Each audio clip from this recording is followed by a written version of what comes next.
से बड़ी खबर आ रही है, विपक्ष की तरफ से गोगोई करेंगे शुरुआत। तो कांग्रेस सांसद गौरव गोगोई शुरुआत करेंगे। राहुल गांधी भी इस चर्चा में शामिल हो सकते हैं। आज ही चर्चा में शामिल हो सकते हैं राहुल गांधी। गौरव गोगोई इस चर्चा की शुरुआत करेंगे। विपक्ष की तरफ से पहली बात वही रखेंगे, उनका संबोधन होगा।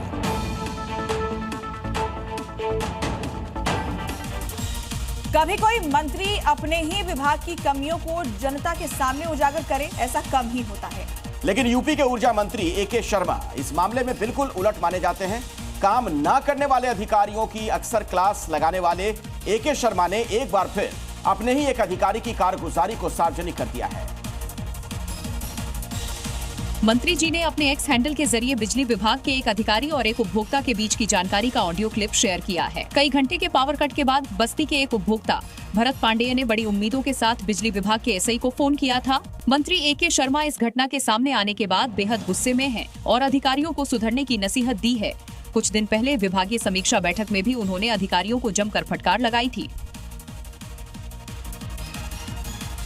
ऑपरेशन सिंदूर पर अभी की एक बड़ी खबर आपको बता दें, कांग्रेस का सांसदों को व्हिप जारी।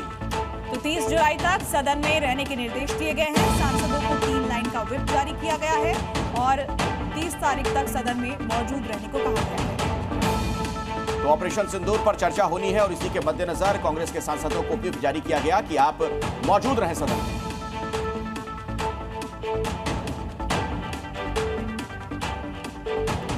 यूपी के संभल में 2 और महाकूपों की खोज की गई है। बड़ी बात यह है कि ये दोनों महाकूप शाही जामा मस्जिद के पास ही मिले हैं। ये रिपोर्ट देखिए। संभल में हुई 2 महाकूपों की खोज काफी अहम मानी जा रही है। ये दोनों ही महाकूप 16वीं से 17वीं शताब्दी के बताए जा रहे हैं। इन प्राचीन कूपों के नाम वायु महाकूप और यमदग्नि महाकूप बताए जा रहे हैं। ये दोनों ही प्राचीन महाकूप विवादित जामा मस्जिद स्थल से करीब 200 मीटर की दूरी पर मिले हैं। संभल जिले के डीएम राजेंद्र पेंसिया ने तहसील प्रशासन की टीम के साथ कूपों का निरीक्षण किया और दोनों कूपों के मिलने की पुष्टि की। डीएम ने बताया कि कोटगरबी मोहल्ले में वायु महाकूप की खोज की गई है, जो कि कच्ची ईंटों से निर्मित है।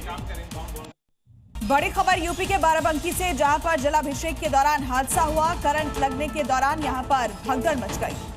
दुखद हादसा, 2 की मौत हो गई है, कई लोग घायल हैं, 29 लोग घायल बताए जाते हैं। रात 12 बजे के आसपास की यह घटना बताई जाती है। औसानेश्वर इस मंदिर का नाम, जहां पर भगदड़ मची है। 2 तस्वीरें इससे जुड़ी हुई आपको दिखा रहे हैं। श्रद्धालु यहां पर मौजूद थे। रात के 12 बजे यह हादसा हुआ। बाराबंकी में यह मंदिर है और यहां पर बताया जा रहा है कि करंट लगने के बाद वहां भगदड़ मच गई, जिसमें 2 लोगों की मौत हो गई।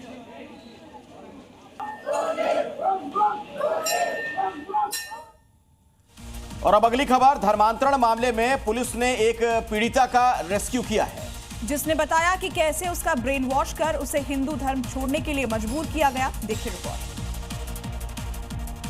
आगरा धर्मांतरण केस में रेस्क्यू की पीड़िता ने बताया वो पेशे से डॉक्टर है, जिसे हरियाणा के झज्जर से बरामद किया गया। पीड़िता के मुताबिक वो मार्केटिंग के जॉब मामले में आयशा से मिली थी। आयशा ने ही उसे इसको इस्लाम के बारे में बताया और कन्वर्ट करने का प्रयास किया।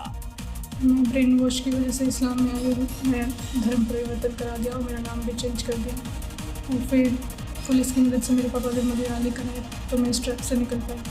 बता दें कि इस मामले में कश्मीर के एक मास्टरमाइंड हैरिस की तलाश जारी है। लड़कियों को गल्फ कंट्रीज में भेजने की भी प्लानिंग कर रहा था। देश के अलग अलग हिस्सों से आज सुबह कौन सी और बड़ी खबरें आ रही हैं, उस पर भी एक नजर डाल लीजिए। संसद के दोनों सदनों में आज भी हंगामे के आसार। इंडिया गठबंधन के फ्लोर लीडर्स आज संसद में सरकार को घेरने के लिए अपनी रणनीति तैयार करेंगे। बिहार में वोटर वेरिफिकेशन मुद्दे को लेकर आज फिर विरोध होगा। इंडिया गठबंधन के सांसद संसद परिसर में सुबह 10:30 बजे विरोध प्रदर्शन करेंगे। विपक्ष मतदाता सूची पुनर्निरीक्षण पर चर्चा की मांग कर रहा है। केरल के कोच्चि में संघ प्रमुख ने शिक्षा के महत्व और भारत की वैश्विक भूमिका पर जोर दिया। मोहन भागवत ने कहा कि हमें फिर से सोने की चिड़िया नहीं बनना है, बल्कि हमको शेर बनना है। शक्ति संपन्न भारत होना चाहिए। उन्होंने कहा, विकसित विश्व गुरु भारत कभी भी युद्ध का कारण नहीं बनेगा। संघ प्रमुख ने आगे कहा कि शिक्षा ऐसी होनी चाहिए जो व्यक्ति को आत्मनिर्भर बनाए। 2 अगस्त को प्रधानमंत्री नरेंद्र मोदी का वाराणसी दौरा है। पीएम के कार्यक्रम को लेकर तैयारियां तेज हो गई हैं। सीएम योगी आज वाराणसी में पीएम के कार्यक्रम की तैयारियों की समीक्षा करेंगे। सर्किट हाउस में सीएम योगी अधिकारियों के साथ बैठक करेंगे। 2 अगस्त को पीएम वाराणसी में कई परियोजनाओं का शिलान्यास और उद्घाटन करेंगे। छत्तीसगढ़ के बीजापुर में सुरक्षा बलों को नक्सल अभियान में बड़ी सफलता मिली है। गंगलूर के जंगलों में सुरक्षा बलों ने एनकाउंटर में 4 नक्सलियों को मार गिराया। मारे गए नक्सलियों पर 17 लाख रुपए का इनाम था। सुरक्षा बलों को मौके से भारी मात्रा में हथियार और गोला बारूद भी मिला है। एनकाउंटर के बाद सुरक्षा बलों ने पूरे इलाके की सघन तलाशी ली। सुरक्षा बलों के मुताबिक मारे गए सभी नक्सली दक्षिण बस्तर में सक्रिय थे। भारतीय टीम ने मैनचेस्टर टेस्ट में शानदार वापसी करते हुए इंग्लैंड को मैच ड्रॉ पर मजबूर कर दिया। मैच के आखिरी दिन शुभमन गिल, रविंद्र जडेजा और वाशिंगटन सुंदर ने शानदार बल्लेबाजी की। तीनों ही बल्लेबाजों ने शानदार शतक लगाया। इंग्लैंड ने पहली पारी के आधार पर 311 रनों की बढ़त हासिल की थी। भारतीय बल्लेबाजों ने मैच के आखिरी दिन दमदार प्रदर्शन किया और हार की ओर जाते हुए मैच को ड्रॉ में बदल दिया।